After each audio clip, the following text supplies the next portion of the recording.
Let's meet a cybersecurity trailblazer. I'm Penny Lane, and In the Driver's Seat starts now.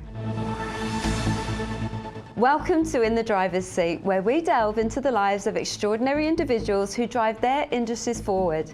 In this episode, we're joined by renowned cybersecurity expert, author, and journalist Craig Ford, who's also the Executive Director of Cyber Unicorns. Hi, Craig. Hi, Penny. It's great to be here. Thanks so much for coming on. I've been really looking forward to chatting to you, actually. Me too. And you were telling me that you come from a family of 7 children, but yet you were raised by your dad alone. Your dad did it on his own since you were 4. Yes. Tell me a little bit about what childhood was like for you growing up. I think it was pretty good. Like, I can't complain. Like, my mum and dad, they sort of split the kids down the middle, and sort of a few of us went with my dad and a few went with my mum. It was, he was a mechanic father, so he was, we were fed and clothed and things like that. It was still a reasonably good childhood. I bet. Yeah, no complaints. Oh, that's good. And you said to me before that when you were at school, you struggled a little bit at school and to go on to be an author as well. So tell me a little bit about what school was like for you. Sort of, particularly around that sort of point with when I was in primary school, essentially I think I was in year 2 or 3, I could still barely read or write, which is kind of a funny point when you say I've got 6 books now as a published author and do cyber journalist work. So I sort of needed quite a bit of help to sort of, get me on board. It was not because I wasn't capable of reading and writing, it was just my dad had never sort of, really focused on teaching me that. It was more around clothing and feeding us and, the important just wasn't stuff. a skill we needed to have for him. So, Yeah, amazing. And then you put yourself through university and you did a master's while supporting yourself. Tell us a little bit about that. Yeah, so I have 2 master's degrees now, which is crazy to say you have 2 of them. But, so a Masters of Information System Security and a Masters of IT Management with a digital forensics focus, which I did both of them as I was sort of still working full time, and I think my second one was when we had our first child. So it was quite a lot of juggling there to try and get it all done. Yeah, amazing. Now, you were into cybersecurity like James Bond before it was mainstream and people were getting paid to hack into different businesses. Tell me a little bit about what the industry was like then and how it's changed now. I think it's sort of, cybersecurity, I've sort of been in that sort of IT cyberspace for probably 20 years now. And I think it was more of a buzz, more of an exciting sort of term to say you're in cybersecurity these days. But before it was just part of the sort of, IT support. It was just something that you did on the side. But the industry has grown a lot over the last 20 years. It's very different now than it was back then. So. And what attracted you to the security side of it? I think my natural instincts is to pick things apart and sort of find how they work and sort of, how you could make them do things that they weren't really intended to do. So I sort of naturally had the capability to be like an ethical hacker or a pen tester because of that natural curiosity, I guess you would say, of how things work and how they sort of all connect together. So. And investigating as well. And that the investigation is part of the thread of some of these books that you've written as well. Tell us a little bit about how the book writing started. So sort of my writing journey started, I was at the last cybersecurity conference in Canberra. I think it was around 2016 or 2018, somewhere in there. It was I'd sort of never really even considered writing as even an option. It's something I would even do. But I was working for what they call a managed service provider, so someone that would provide support for IT support for businesses. And gosh, you have good patience to do that. Definitely good patience. It's a challenging job, but literally though, they weren't talking about how much of a risk the managed service providers, because they have the keys to all of these different companies essentially, and how much of a risk they could actually cause and how much of a flow-on effect.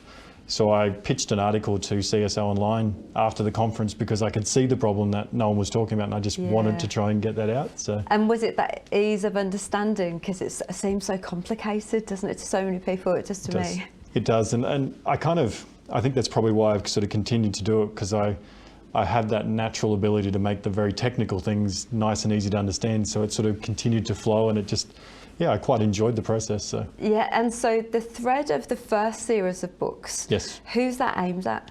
So the Hacker IM ones, which you can't see on the actual desk here, were my first self-published ones, which were, I guess, a cyber education book for adults and a bit about my journey into cyber. It's because essentially when I was doing that first master's degree, I hated cybersecurity books. They were so boring and so painful to read. Why? Because they were so technical. So technical and so heavy. I think they would put you to sleep before they would teach you things sometimes. So it was really around making it a bit more accessible and a bit more open for anyone to read and sort of understand what's sort of happening with it. So that was why I did the first ones. And that was geared more towards adults. And then what about the second series? So the second series, I'd been sort of continued down that cyber journalist space, and I was regularly doing a column for the Women in Security magazine. And I was like, how as a male in the industry, as a writer, how could I encourage more young girls to have a bit of an interest in cybersecurity? Is there many girls in the industry? About 15%, I think, roughly. Wow, that low. Is female participation in the industry, which is a bit sad if you ask me. Yeah. I think we need to sort of encourage it a bit more, which is why I went, why not create a lead female character for my book series, a novel series, my first novel I'd ever written, so it was a little scary, but teenage hacker in her mind, following her journey and how she sort of goes through in that sort of hacking space. So it's quite fun, and there's 3 books in that series now, which is great. It's fantastic. Do you think that's from being the dad of a daughter that inspired that? I think a little bit. I think, and the fact that I have 4 older sisters, I think it probably helps a little bit. I think, just seeing the industry itself and that low percentage, I'm like, diversity in cybersecurity is so important because it will encourage different viewpoints and different ways of seeing things. So the diversity in all forms, men and women and different backgrounds. So I think the more we can encourage that, the better. But that's great that you're getting more women into the industry. What do you think has held women back? I think it's still seen as a bit of a boys' club, which is a little bit sad. And it's slowly changing over time. Yeah. I think probably the last 5 years is much better than it has been. I think we're still making a little bit of progress. I think it is getting better, but I think things like the book and seeing more people. I think you need to have more role models in the industry of people seeing cool female hackers and things like that. Some people in the industry so they can go, oh, I want to be like her. And I think that's what we need more of. A few good role models, and we'll get a few more girls coming in, which is great. So. Brilliant. You're inspiring a lot of people. Who've been your inspirations? I think my dad probably is my biggest one. I think it always kind of comes to me, the whole thing of, you fall over, you sort of scratch your knee and you sort of just brush it off and get back up. It was always sort of the mentality he sort of gave me growing up. Yeah. And I think I always keep that and sort of keep pushing and find the problems and just keep working to solve them. So. Yeah, that's awesome. What's been the biggest challenges for you? I think probably the biggest challenge, cybersecurity is a really hard industry to get in and sort of create that sort of brand and that sort of mark. And I think, and probably when I sort of first started making that entry, there was a lot of egos in cybersecurity. That's a little bit better now. Like it's a little bit more open and a bit more forgiving. But yeah, you had to be one of the crew, I guess, the cybersecurity people to sort of let you in that inner circle. But yeah, it's starting to change now a bit. Because you were recruited to set up this special blue team, wasn't you? Yes. Well before it was mainstream. Tell me a little bit about how that started. So it's sort of, I knew my sort of interest and fascination in the cyberspace, so I'd been doing the education and training and sort of teaching myself, and then I sort of got a tap on the shoulder from the managed service provider to come in and go, can you help me build this blue team and sort of that defensive team to sort of help protect their businesses that they support. So it was quite fun actually. It was a bit of a surprise because I'd been trying to get into the industry for probably 2 years before that, but could never make the jump. So it was pure luck and perfect timing, I think, that sort of gave me that push into the direction I needed. But. Brilliant. And the last book in your series, I know you're writing another one at the moment. This is the one that I'm really interested to read with my 10-year-old. This is aimed at kids and kids being safe online. Tell me a little bit about that, because that's something that really worries me. Like I found things on my little boy's iPad that he's clicked on by accident. And what advice could you give to people that are worried about the same thing? I think probably the biggest thing is have those open conversations, which was part of the reason with the book, is creating a book that you could read together as parents and the actual children themselves, and sort of encourage the conversations. Because I think the biggest problem is most of the conversations now are around locking things down and don't let them have access. But I think the key to it, I feel, is actually encouraging them to learn the right ways to do things, and having it so it's an open conversation, so that when they with the sextortion things where they're sort of being pushed towards giving these sort of naked images and things of themselves, instead of hiding that to themselves, have that relationship where you've already formed those conversations where they'll go, look, this has happened,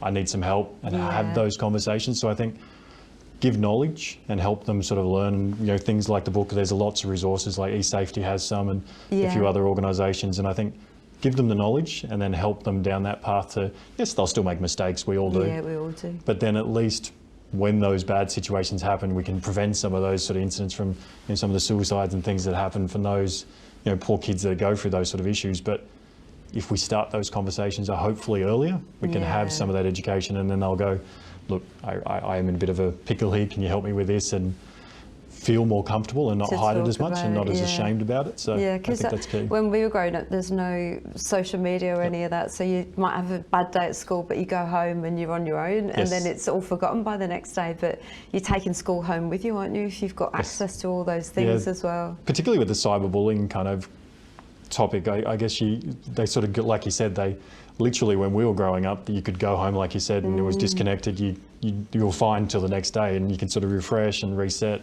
But now with social media and the online content, it just constant barrage and it never stops. So it's hard for them to escape that. So I think it's encouraging that knowledge and, just like we were saying before, just put your hand up. Say that it's okay to say, I'm not coping with this. I need to, put it down and try and get that healthy relationship with that online content. So yeah, amazing. And there's so many people out there like me. When I was chatting to you before the show, I don't think my stuff is that secure. And talking to friends and people in the general public, what advice would you give people that are just about their own personal security for even if they're not in business, but what should we be doing to protect ourselves? I think there's a couple of simple things you can do. Is make sure that you have like a good antivirus, like a good software package on your machines to protect them, and multi-factor authentication, so having the text message come to your mobile phones or the app on your phone to sort of get that second authentication on top of your password is really, really helpful. As a lot of people I find still resist it to a point, because it's a little bit inconvenient to have to re-authenticate and put your little codes in and stuff. Yeah, but it can be annoying. Essentially, from the hacker side of things, like if they're trying to get in and they've got your password from one of the bigger breaches, which happen nearly every day now. Do they? At least with that second authentication, they need that as well to be able to get into your account. So it'll give you time. You can see the alert saying that someone's trying to get into your account, and then you can reset the password yourself before they can get access to it. So it gives you that extra layer. And and updates is probably the other thing. When the device updates come out and the PC updates, sometimes, yes, they can cause some minor issues, like the poor CrowdStrike recently. But I think if doing these updates, it patches a lot of the stuff there. I think probably the statistics is about 70 or 80% of the incidents that happen have already got patches that actually fix that vulnerability before. Wow, that's so really good advice. Yep. I can't believe we're out of time already. There's so much more that I wanted to ask you. I know you're doing some amazing things for kids' charities, and you're doing so much. You've donated loads of books to schools, and you're doing loads of talks. I think it's really impressive what you're doing. And you've got an online course that people can do at Cyber Unicorns, is that correct? cyberunicorns.com.au, sort of online education, mums and dads, seniors, your general public. Yes, it's my sort of passion, I guess, to try and sort of help educate that general public, whereas an industry we've kind of ignored a little bit to a point for a while. So hopefully I can make some difference. You're doing a great job. I think cybersecurity is the new rock stars, isn't it? I think so. I'll go with that. Thank you so much, Craig. Thank you. In the Driver's Seat is brought to you by the Perfect Cosmetics Company. Join me next time to learn more from industry legends how you can take the wheel and steer your life in the right direction. This is Ticker, and we'll be right back. You're watching Ticker. We'll have more in just a few minutes.